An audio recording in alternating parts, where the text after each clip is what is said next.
Morning, guys. So we are another week into lockdown. It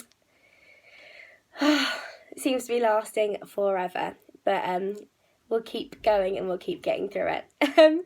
So this morning we're going to be looking at the next section of Exodus, which is Exodus chapters 5 to 11. Within these chapters, we have the plagues. That is the main part. We begin in Exodus 5 with Moses and Aaron talking to God, and God says, you need to go to the Pharaoh.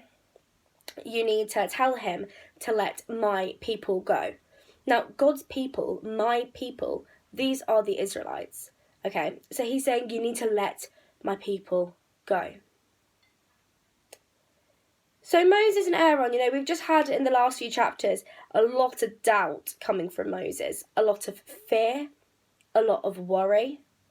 And now he's saying, go to one of the most powerful men in the country and demand the freedom of my people. So this is a big deal for Moses. But Moses is courageous. So this is what happens. In Exodus 5, Moses and Aaron, they pluck up the courage, they go to the Pharaoh and they say, you need to let the Israelites go. God has said directly to us, let my people go. But the Pharaoh is having none of it. And not only is he refusing to let the Israelites go, but he's making their lives harder. He's making their workload greater. He's giving them less supplies to work with. He's making their hours longer, and he's making their lives miserable. This is not what God asked. So, if we skip to Exodus 7, verses 9 to 13, we're going to be focusing on. So, God commands Moses and Aaron to illustrate to the Pharaoh who exactly is sending them. He says, show the Pharaoh that it is I, the God of Israel, who is sending you. So he gives them these abilities to do things, to show things. The first one is, he gives them the ability to take Aaron's staff and turn it into a snake. So this happens and they go to the Pharaoh and they show him this. But he does not believe. He does not believe. So the Pharaoh's heart begins to harden. He doesn't understand who they're speaking on behalf of, and I don't think at this point he cares. His heart has become hard. And this is because when we distance ourselves from God, we're cutting ourselves off from our main source of love, from our main source of kindness, and from our main source of love and compassion. That's what we're cutting ourselves off from. And the Bible teaches us that God and love are synonymous. They are the same thing.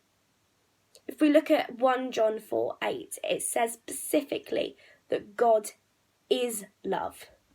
So when the Pharaoh is distancing himself from God, his heart has become hardened and he has become cruel because he has cut himself off from the one thing that loves him more than anything else in the world. So he's not letting the Israelites go. That's the long story short. He's not letting the Israelites go. So God has to react. God has to do something. He's commanded the Israelites. He's commanded their freedom, but the Pharaoh is not listening. So he asked Moses and Aaron to go back to the Pharaoh to tell him that if he doesn't let the Israelites go, then there are going to be consequences. That he will send a plague which turns everything that is water into blood. But the Pharaoh refuses. So God commands Aaron to take his staff and to reach it across the river Nile, and the water became blood in front of them. Now this is a big deal for the Egyptians for many reasons. One, the Nile is the main highway for their trade and their commerce. So the Nile not being in use is a very, very big deal. The Nile is also the main source of irrigation for the crops, so it's what's watering the crops, which is also what is feeding the Egyptians. And the Egyptians drink out the Nile as well. So this is a problem. The blood in the water, it means they have nothing to drink, nothing to eat, they can't trade, they can't use it. This is the first power that is broken. So the Nile is so important to the Egyptians that they actually had several gods that they worshipped because of it. The gods that they believed looked over and watched over the Nile. So one of them, and I'm going to pronounce these all totally wrong, by the way, guys. So the first one was Hatmahit. We're going to go with that. Hatmahit. And she was the goddess of fish and the fishermen, okay? Now, because of this problem of the blood being the water, all the fish are dying. All of the fish are dying. So the Egyptians, they're looking at their gods. You know, their god Hatmahit, we're going to go with that, and saying, why are the fish dying? Stop the fish dying. And they're praying to their gods. The same with Khnum, I'm going to go with that as well, who was the god, like the guardian of the Nile itself. So these great gods that the Egyptians have been worshipping, they're completely powerless and they're silent. And they are nothing in comparison to the God of Israel. This is the first break of power that we see in Exodus, the first plague. Then we get number 2, which is the frogs. Okay, and this is in verses, so it's Exodus 8, verses 1 through to 16. So God sends Moses back to the Pharaoh, and he says, tell the Pharaoh to let my people go, otherwise this will continue. So Moses does that. Moses goes back to the Pharaoh, and he says, God says to let my people go. But the Pharaoh refuses. His heart has remained hardened. And don't think this is coming without warning, because every time Moses is saying, well, if you refuse, then there is going to be this or that. And the Pharaoh's like, yeah, go ahead. No, I will not free the Israelites. So here comes the plague of frogs. So frogs are now crawling out of the Nile. They are everywhere. And frogs are actually a sacred animal at this time in Egypt, mainly because of the Egyptian goddess Heket, who was the goddess of birth. And she was supposedly had like the head of a frog, but like the body of a woman. So Egypt's very serious about their sanctity of frogs, to the point where that stepping on a frog was actually punishable by death in their Egyptian law at the time, because it was disrespectful to their goddess. So when you've got the floor covered in frogs, okay, absolutely covered in frogs, it's pretty impossible to not step on them. This is a bit of a problem. Heket was also supposed to be the one who controlled birth, but the frogs are multiplying, and they're multiplying out of control. The Egyptians needed Heket, but she was nowhere to be seen. So in Exodus 8, verse 8, the Pharaoh summoned Moses back, and he promised to free God's people if God just got rid of these frogs. If Moses and Aaron went back to God and they prayed and the frogs were gone. Did I say snakes? I think I said frogs. The frogs were gone. So in 8 verse 14, after God had held back the frogs, the Pharaoh was relieved, okay? So he's like, okay, that's over. But then when Moses said, okay, well, can you free the Israelites now? Well, the Pharaoh was like, no, I won't. Because at this point, God had already solved the problem. So the Pharaoh was relieved. He was, okay, no, I will not release the Israelites. So obviously Moses goes back and he says to God, yeah, he's still not freeing the Israelites. And God says, okay, well, you go back and we do it again. So Moses goes back and he says to the Pharaoh, let God's people go. But he does not. So in Exodus 8:16 to 20, we see the plague of the gnats. So the Pharaoh ignores Moses. God sends the plague. And some people are beginning to say, okay, this is bad. And even the magicians of the court, who I think were like the healers, they said, this is the finger of God. This has to be God. But the Pharaoh does still not believe. This plague is also breaking the false gods. So we've got Geb or Jeb, who was the god of earth, and he was not controlling these creatures either. As we see, plague by plague, false gods are being destroyed. And it's, the plagues, they're pretty self-explanatory. Like, every single time Moses says to the Pharaoh, let God's people go, otherwise he's going to do this. And every time the Pharaoh goes, no, I won't. So there's a plague. And we see it again with the flies, the plague of the flies. And there are swarms that are just swarming across the land. And the Egyptian gods who are supposed to be controlling them are not. So Ammon, the god of the wind, Keeper, the god who pushed the sun across the sea, across the sky, he was represented as like having like the head of a dung beetle. So all of these gods that are supposed to be like controlling the situation are not. But this plague, the plague of the flies, it's very interesting because it's the first plague that God distinguishes between the people of Egypt and the people of Israel, the people who were living in Goshen. And the Israelites, they do not get harmed. They do not get affected by the plagues. Only the people of Egypt. So they go back again. Moses goes back and says, please, God, what do we do? What do we do now? The Pharaoh is still not releasing the Israelites. Can we keep sending more? And God does. And he says, go back. Go back again. Tell them again what I will do. So they do. And in Exodus 9, verses 1 through to 7, we see the plague of the livestock. So Moses goes back to the Pharaoh and he says, look, if you don't let the Israelites go, there will be a plague on all animals. But he says in verse 4, the Lord will make a distinction between the animals of Egypt and the animals of Israel. And the next day the Lord did. And the Egyptian livestock was wiped out. And this was an economic disaster. This would affect food. This would affect transport, farming, military capacity. This would affect everything. But the Pharaoh did still not let the Israelites go.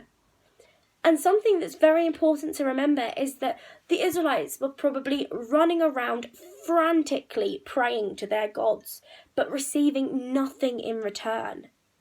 Nothing but silence while their lands were being destroyed. So, once again, with every plague, powers of false gods and idols are being broken through Egypt. And every time there is this plague, well, most times there is a plague, the Pharaoh turns around at the end and he's like, okay, pray to your God and get this taken away, get this done. And Moses goes back to God. God sorts it out. And then like this, the Pharaoh's like, okay, no, I'm fine now, so I won't give you the Israelites. So God sends another thing. So Exodus 9 verses 8 through to 12, we have the plague of the boils. So I would not wanted to be around at this time. I would not want to be around at this time at all. So even the magicians, the healers, are being affected. So they can't go out and heal either. This also, I think, it broke the powers of, I have no idea how to say that, Imhotep, the god of medicine, and then the god of healing as well. So the Pharaoh's continuing to refuse. The gods are continuing to be destroyed. Basically, is the gist of that. And then we have it again, another 3 plagues. The hail, which is destroying the crops and the farming. and it's destroying and discrediting the gods of the sky, the heavens, the harvest. The Egyptians had a whole lot of gods. Then we have the plague of the locusts, Exodus 10 verses 1 through to 20. And anything that was not destroyed by the hail is devoured by the locusts. And these are devouring the food supplies within seconds. The Pharaoh's country is in pieces, yet his stubbornness and his pride continues to keep God's people in slavery. And once again, the Egyptian gods are silent. This is the pattern of it. Exodus 10, 21 to 29 is the plague of darkness. Now, this is terrifying. How scary it must have been. The whole land is in darkness. There is no distinction between day and night. Everything is black. The Egyptian gods have at this point very obviously abandoned the Egyptians. Ra, the sun god, Horus, the sky god, where are they when the whole world is black? Apart from the Israelites. Because Exodus 10, 20, verse 23 says that the Israelites had light in the places where they lived. Now, I love this verse, mainly because not only is it literal, the Israelites literally had light where they lived, but it's also a metaphor, because the Israelites were living in the light. They were following God. They knew God. They had relationships with God. They were living in the light of God. They weren't living in the darkness. They weren't living in the darkness of idolatry and worshipping false gods. They were worshipping the God of Israel, the true God. And they were living in the light because of it. So anyway, as we all know what happens, Moses goes back. You know, the faith of the Egyptians is being shaken at this point. But Moses goes back to the Pharaoh and he says, are you going to let the Israelites go? Let them go? But he doesn't. He does not let them go. So there is more. And the last plague is by far probably one of the most impactful. And it is the plague of the firstborns in Exodus 11. So it destroyed all firstborns, humans and animals. And the firstborns were kind of seen as like the elite in Egypt, because they were the ones who were going to be like inheriting the land and the money. And they were going to be the ones who were going to be the rich and, you know. The false gods, once again, failed to protect. Sekhet, the goddess of protection, there was no protection in Egypt. Exodus had broken the power. Every god was undermined. Those who trusted in the God of Israel, they were told to mark their doors with a cross, using the blood of a lamb that they had sacrificed, and that the wrath would pass over their houses, and their firstborns would be safe. And every Israelite that did this, every family that did this, they were left unharmed. This plague caused destruction and heartache. And the Pharaoh, in his stubbornness from God, he did not follow. And his son was taken in the plague as well. So it kind of gets to this point, I think, where there was nothing really else he could lose. The Pharaoh had lost everything. His country was in pieces.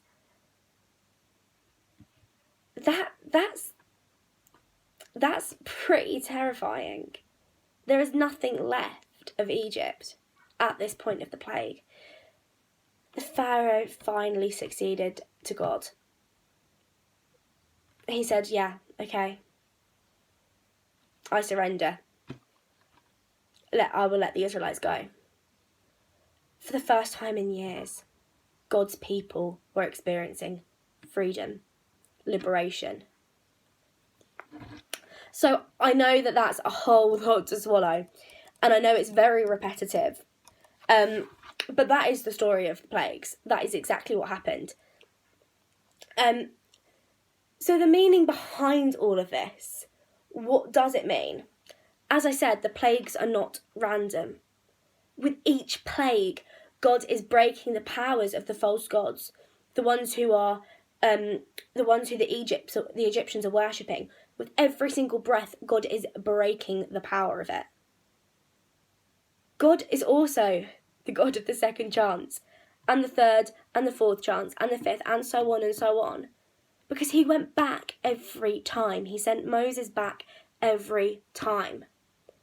God's not inciting chaos. He's not given Egypt this 10 plagues for the price of one deal. He's gone back every single time. He sent Moses to say to the Pharaoh, come on, let the Egyptians go, let the Israelites go. Let them go. God tried over and over and over again, but the Pharaoh did not listen. God is patient. Yeah, he is patient. But this story also teaches us that our God is the God of justice. His promise to the Israelites was freedom. So when God unleashes these plagues, he's not cruel.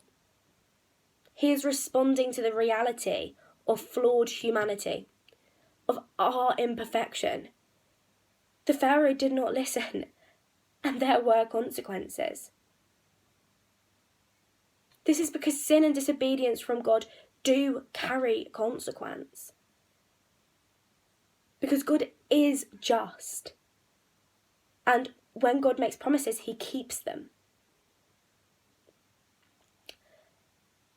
This also shows a story of a man who turns to God every time he's in trouble and then turns away immediately when the problem's solved.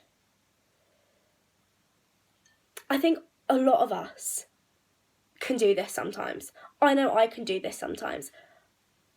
I can go through a really, really difficult period in my life where I'm praying all the time. But then I go through a stage of really, really amazing times and I'm not praying as much. Almost every plague led to the Pharaoh asking Moses and Aaron to pray for the plagues to go away. Every time God retracted this chaos, but every time the Pharaoh abandoned God when things got better. We are called to praise God through every storm, yes, but also through every calm. All the time we are called to worship God. On our best days, we still need God as desperately and as urgently as we do on our worst days. Our need for God, it never goes away. It never takes a break, not even for a moment. Before God opens the next door in our lives, before the next thing happens, we aren't supposed to stand there idle and stop worshipping. We're supposed to worship him in the middle, worship in the hallway, worship wherever. That is what we're called to do as Christians. God also requires our obedience. The Israelites were spared because they listened to God. They marked their doors and they were saved. You know, we're supposed to be following God, doing what he says, and then we are protected. I think one of the things that I also thought when I read this passage for the first time was, oh my goodness, this is chaotic. This is absolute carnage. But what God can cause, God can control. At no point was God out of control. The plagues were obedient to him. He would say, okay, that's it, we're done now, and he would retract it immediately. At all points, God is in control.